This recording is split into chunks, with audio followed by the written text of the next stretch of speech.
नमस्कार दोस्तों, स्वागत है आपका हमारे यूनिक ज्ञान चैनल पर। एक बार वनवास के दौरान भगवान राम, लक्ष्मण और सीता पितृपक्ष के दौरान श्राद्ध करने के लिए गया धाम पहुँचे। वहाँ श्राद्ध कर्म के लिए आवश्यक सामग्री जुटाने हेतु राम और लक्ष्मण नगर की ओर चल दिए।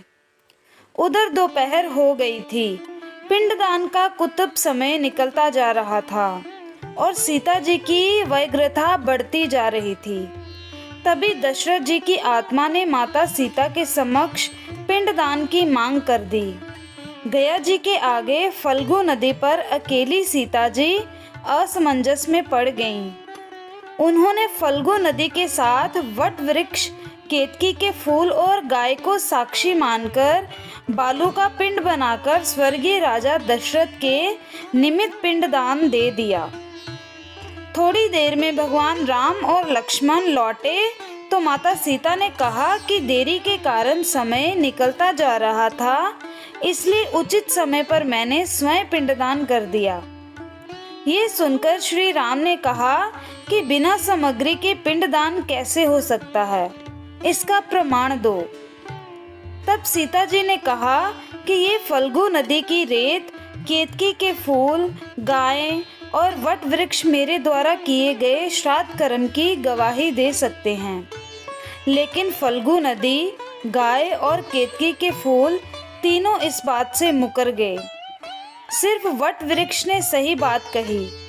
तब सीता जी ने दशरथ का ध्यान करके उनसे ही गवाही देने की प्रार्थना की। दशरथ जी ने सीता जी की प्रार्थना स्वीकार कर घोषणा की कि ऐन वक्त पर सीता ने ही मुझे पिंडदान दिया। इस पर राम आश्वस्त हुए, लेकिन तीनों गवाहों द्वारा झूठ बोलने पर सीता जी ने उनको क्रोधित होकर श्राप दिया कि फल्गु नदी, जा तू सिर्फ नाम की नदी रहेगी, तुझ में पानी नहीं रहेगा। इस कारण फल्गु नदी आज भी गया में सूखी रहती है। गाय को श्राप दिया कि तू पूज्य होकर भी लोगों का जूठा खाएगी, और केतकी के फूल को श्राप दिया कि तुझे पूजा में कभी नहीं चढ़ाया जाएगा। वट वृक्ष को सीता जी का आशीर्वाद मिला कि उसे लंबी आयु प्राप्त होगी और वे दूसरों को छाया प्रदान करेगा, तथा पतिव्रता स्त्री तेरा स्मरण करके अपने पति की दीर्घायु की कामना करेगी।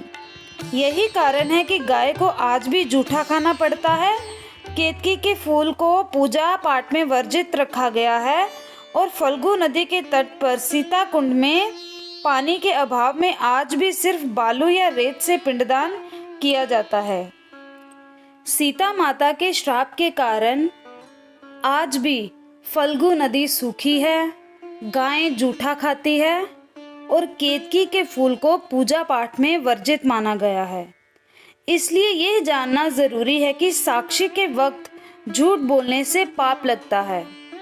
वीडियो अच्छी लगी हो तो वीडियो को लाइक करें, चैनल को सब्सक्राइब करें और शेयर करें।